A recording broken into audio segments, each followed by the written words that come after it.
శంకరాచార్యుల వారు శివానందలహరి చేస్తూ పశుమాం సర్వజ్ఞ అన్నారు. నేను పశువుని. శంకర నాకేం తెలుసు? స్మృతౌ శాస్త్రే వైద్యే శకున కవిత గాన పండితౌ పురాణే మంత్రే వా స్తుతి నటన హాస్యేష్వచతుర అన్నారు. నాకేమి రాదు శంకర అన్నారు. నాకేమీ రాదు అని అంతటి మహాజ్ఞాని ఈ భూమి మీద నడయాడినటువంటి పార్వతీ పరమేశ్వర సమాగమ స్వరూపం అంది. నాకిన్ని తెలుసు అని బోరలు విరుచుకు తిరగడానికి, ఎంతమందిలోనో తప్పులు పట్టడానికి పనికొస్తే ఆ చదువు చదువు కాదు, అది అహంకారంతో కూడుకున్నదవుతుంది. అప్పుడు ఆ సరస్వతి కటాక్షం 10 మంది యొక్క అభ్యున్నతికి పనికిరాదు. అందుకే సరస్వతి కటాక్షం ఎందుకు పనికి రావాలి అంటే, ఎప్పుడు కూడా అవతల వారి యొక్క అభ్యున్నతి కొరకు నువ్వు మంచి మాటలు మాట్లాడడానికి పనికి రావాలి. నీకన్నా తక్కువ వాడు కనపడితే వాడు వృద్ధిలోకి రావాలని మనస్ఫూర్తిగా కాంక్షించగలగాలి. నీతో సమానుడు కనపడితే నేను ఎంత పరిశ్రమ చేస్తే ఈ స్థితికి వచ్చానో, వాడెంత పరిశ్రమ చేసి నాతో సమానుడయ్యాడో అని నువ్వు ఆదరించగలగాలి. నీకన్నా పై స్థాయిలో ఉంటే ఎంత సాధన చేస్తే ఆ స్థితికి వెళ్ళాడు అని గౌరవించగలగాలి. ఈసడించడం అన్నది మాత్రం ఏ కారణానికి జరగడానికి వీల్లేదు. అది సరస్వతి కటాక్షం. ఈ 3 ఈ చేతిని ఆధారం చేసుకున్నాయి. ఇవి ఆ ఆదిశక్తి, ఆ తల్లి యొక్క అనుగ్రహం.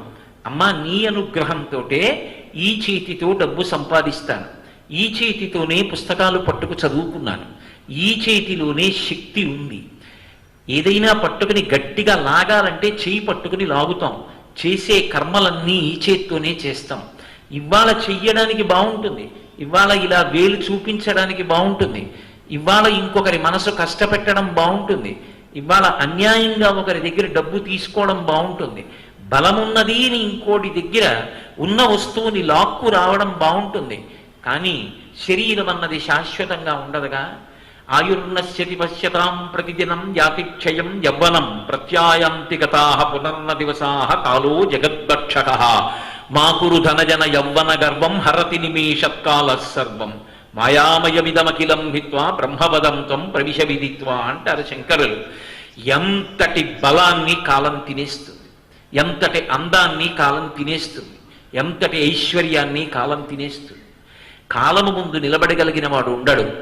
అటువంటి కాలం నాలో ఉన్నటువంటి శక్తులను తినీయకముందే నేను ఆ కాల పరిధిని దాటి భగవంతుణ్ణి పట్టుకోగలిగినటువంటి స్థితి కేవలము వినయము వలన కలుగుతుంది. అందుకే ప్రభాతే కరదర్శనం. ఒకసారి చేతిని చూసి సరస్వతిని, లక్ష్మిని, గౌరిని స్మరించండి. అంటే మొట్టమొదట్లో ఒక పిల్లవాడికి నేర్పినప్పుడు వాడికి దాని వెనక ఉన్నటువంటి విశేషం తెలియకపోవచ్చు, కానీ మొదట తంతుగా ప్రారంభం చేశాడు. లేచి చెయ్యి చూసుకోవడం మొదలుపెట్టాడు.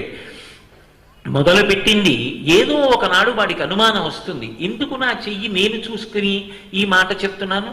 అప్పుడు తాతగారో తండ్రో కూర్చోపెట్టి చెప్తాడు, ఒరే ఈ చేత్తోనే కదరా చేస్తున్నావు, ఈ చేత్తో చేసిన వాటినన్నింటినీ చూడగలిగిన వాడొకడు చిత్రంగా లోపల కూర్చొని గుప్తంగా రాసుకుంటున్నాడు. వాడు ఆ చిట్టాని ఒకనాడు విప్పుతాడు. ఆ విప్పి నిన్ను అడిగినప్పుడు నువ్వు సంతోషంతో నిలబడాలి. అవును స్వామి, మీ అనుగ్రహంతో ఆ మంచి పనులు చేయగలిగాననాలి తప్ప సిగ్గుతో తలవంచుకోవలసిన అవసరం నీకు కలగకూడదు. ఆ తల్లి నీకు ఇచ్చిన శక్తి ఉందే, దాన్ని దుర్వినియోగం చెయ్యకుండా జాగ్రత్తలోకి రాగానే శక్తినంతటినీ సద్వినియోగం చేసుకుంటానని, ఇది పరదేవత నాకు అనుగ్రహించినటువంటి అనుగ్రహమని, ఈ అనుగ్రహాన్ని నేను ఎప్పటికీ సక్రమంగానే వాడుకుంటానని నీకు నువ్వు మళ్ళీ మళ్ళీ ప్రతిజ్ఞ చేసుకోవడానికి ప్రభాతే కరదర్శనం. ఆ చెయ్యి చూసుకోవడం, అమ్మవారికి నమస్కరించడం నీకు ఆలంబనం కావాలి. ఇప్పుడు ఒక్కసారి ఆ చెయ్యి చూసుకుని నమస్కరించాడు. పెద్ద అధికారి పక్షపాతంతో సంతకం పెట్టాడు. ఇలా చెయ్యి పెట్టి బల్ల కింద నుంచి చెయ్యి పెట్టి ఏదో పుచ్చుకోవడానికి సంతకం పెట్టాడు. అతనికి ఏకకాలమునందు 2 కలుగుతాయి. రోజు చేతి వంక చూసి ఆ పరదేవతని స్మరించి నమస్కరిస్తున్నాడు.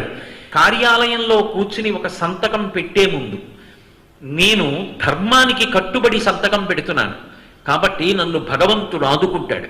ధర్మో రక్షతి రక్షిత, నా ధర్మం నన్ను కాపాడుతుంది, అతనికి ధైర్యాన్ని ఇస్తుంది. అధార్మికంగా ప్రవర్తించడానికి భయమేస్తుంది. భగవంతుడు ఉన్నాడు కాబట్టి నేను ధర్మాన్ని విడిచిపెట్టి సంతకాలు పెట్టను. ఏకకాలంలో భయాన్ని ధైర్యాన్ని రెండిటిని ఏది ఇస్తుంది అంటే ఆ భక్తి ఇస్తుంది. భక్తి అనేటటువంటిది మనసులోంచి పుట్టేటటువంటి భావన. ఒక ఆచారం ద్వారా మనిషిని నియంత్రించడానికి, మనసుని పరిశుద్ధం చెయ్యడానికి తీసుకొచ్చింది ఈ వ్యవస్థనంతటినీ కూడా వేదం. అందుకు తీసుకొచ్చారు ఋషులు, అందుకు తీసుకొచ్చాడు